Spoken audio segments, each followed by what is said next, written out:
Nous allons revenir évidemment, comme nous l'avons fait dans nos précédentes éditions, sur ce drame en Allemagne qui se réveille ce matin, ce pays, puisqu'il y a 67 Allemands qui sont décédés. Mais l'émotion est particulièrement forte, vous l'avez compris, dans le journal de 7 heures, dans cette petite ville que nous allons maintenant retrouver avec Amaury Guibert. C'est Alternes. Vous l'avez dit tout à l'heure, il y a 16 lycéens qui se trouvaient dans l'avion de retour dans le cadre d'un échange scolaire. Et Amaury, comment la presse allemande relate ce drame ce matin ? Eh bien, la presse allemande, évidemment, fait dans sa totalité la une sur cet événement. C'est un pays en deuil.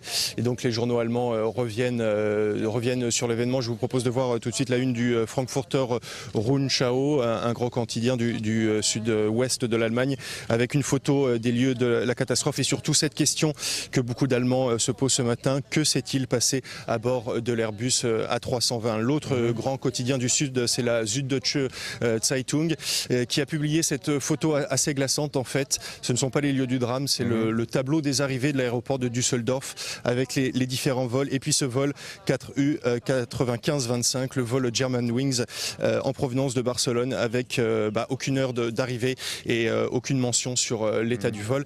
Et puis le grand quotidien populaire, c'est la Bild Zeitung. Vous savez, ici, c'est un tirage de plusieurs millions d'exemplaires qui revient avec cette une géante sur l'événement. 150 morts dans le crash d'avion, un pays en état de choc. Mais ce qui est intéressant de noter, en fait, c'est cette dernière page de la Bild Zeitung, une dernière page entièrement noire et cette petite mention tout en bas en hommage aux 150 victimes de l'accident d'avion. Et parmi ces 150 victimes, 67 Allemands et de nombreux élèves de ce lycée devant lequel je me trouve.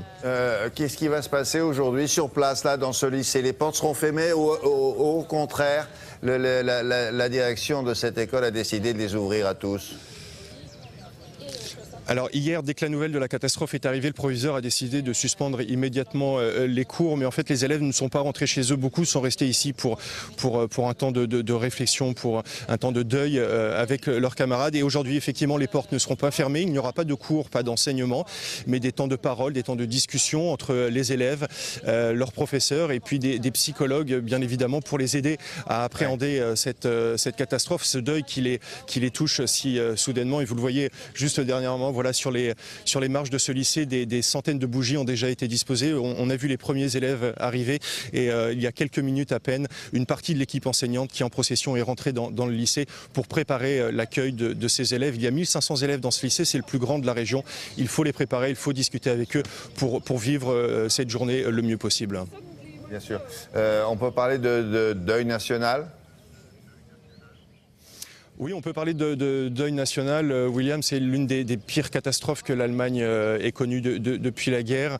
67 victimes. Et puis surtout des histoires comme celle qui se produit dans ce lycée d'Alterne avec une classe, quasiment toute une classe qui a été fauchée.